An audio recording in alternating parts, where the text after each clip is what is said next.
you can use for the whole year will be management. It's not pure Formula One, like Formula E on steroids. Listen, guys, hold on, because the most dangerous thing happening in Formula One right now is not on the track. It is happening inside Red Bull. And it is happening fast. The man who is supposed to lead this team into a new era is publicly questioning whether he even wants to be here anymore. His closest ally just walked to the enemy. The car is falling apart, and the FIA is holding emergency meetings. And the crazy part is all of this is happening at the same time in the same season inside the same team. Let me show you exactly how deep this goes, but before, if you want more exciting news or any upgrade on Max, then hit that like button and subscribe for more breakdowns. The Great Red Bull Brain Drain. Let's start with Lambiase because this one actually hits different.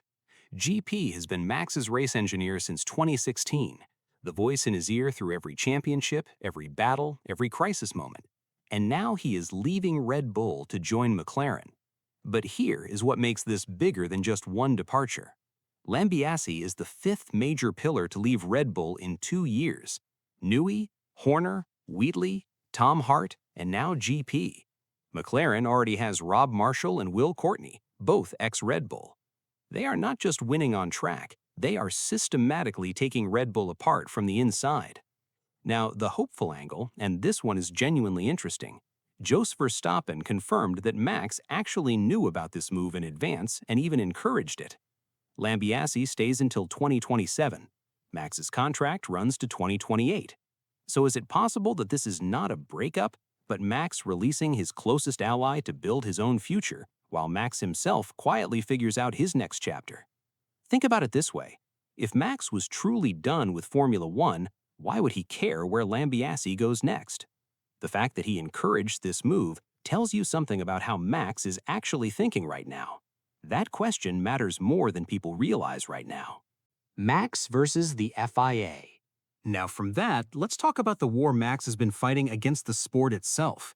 He called the 2026 cars Formula E on steroids and said he would be better off playing Mario Kart than using a simulator.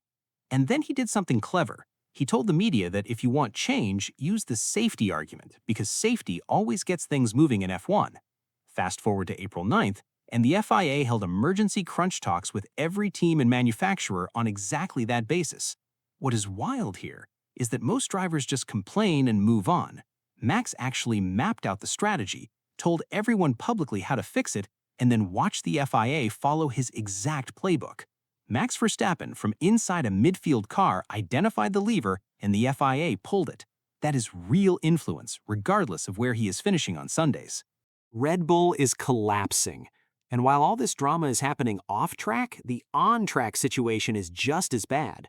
Red Bull has admitted to significant shortcomings with the RB22.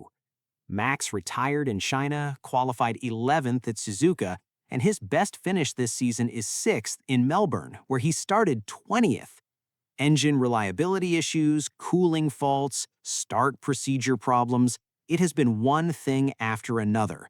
To put this into perspective, this is the same team that won back-to-back Constructors' Championships, and right now, they are sitting 6th in the standings, level on points with Alpine. That is not a rough patch, that is a crisis. Laurent Mekies came out and admitted it plainly. They took a big risk building their own power unit for the first time, and right now, that risk is very visible every single race weekend. Is Max actually quitting? Okay, so now the big one. 3 moments this season where Max stopped sounding frustrated and started sounding like a man who has already made a decision. First, after Japan, he told BBC directly, "That's what I'm saying. I'm thinking about everything inside this paddock." Second, "I'm beyond frustrated. I don't even have a word for it in English." Third, and this is the one that really landed, when you were in P7 or P8 and you were not enjoying the whole formula behind it, it's really anti-driving. At one point, it's just not what I want to do. Now, I know what some of you are thinking. Maybe this is just Max putting pressure on the FIA and Red Bull. But David Croft said it best, these are not empty threats. Max pretty much always does what he says. the Alonso angle. But here's the thing. We have actually seen this movie before. Fernando Alonso walked away from Formula One, took time off, and came back stronger and hungrier than ever. And right now, there's a genuine conversation about whether Max could follow that same path.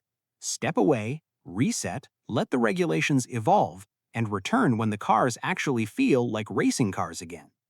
Alonso left because the sport stopped giving him what he needed, and when it did, he came back.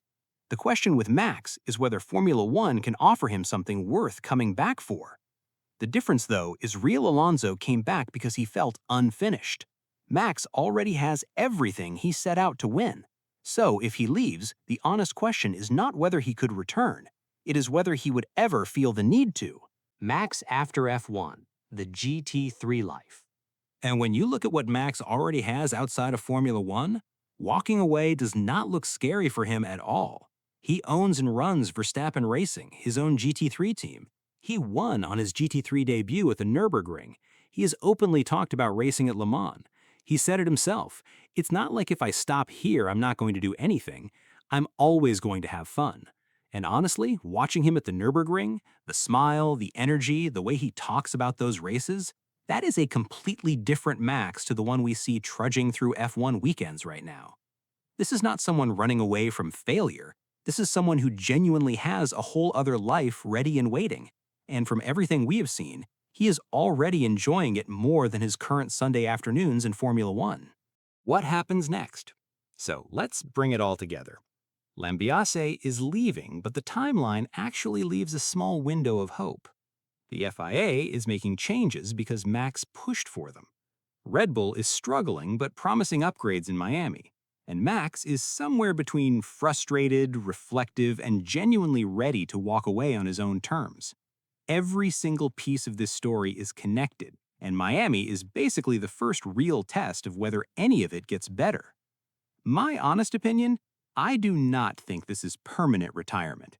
A sabbatical feels more real than people want to admit. But here is what I want you to think about.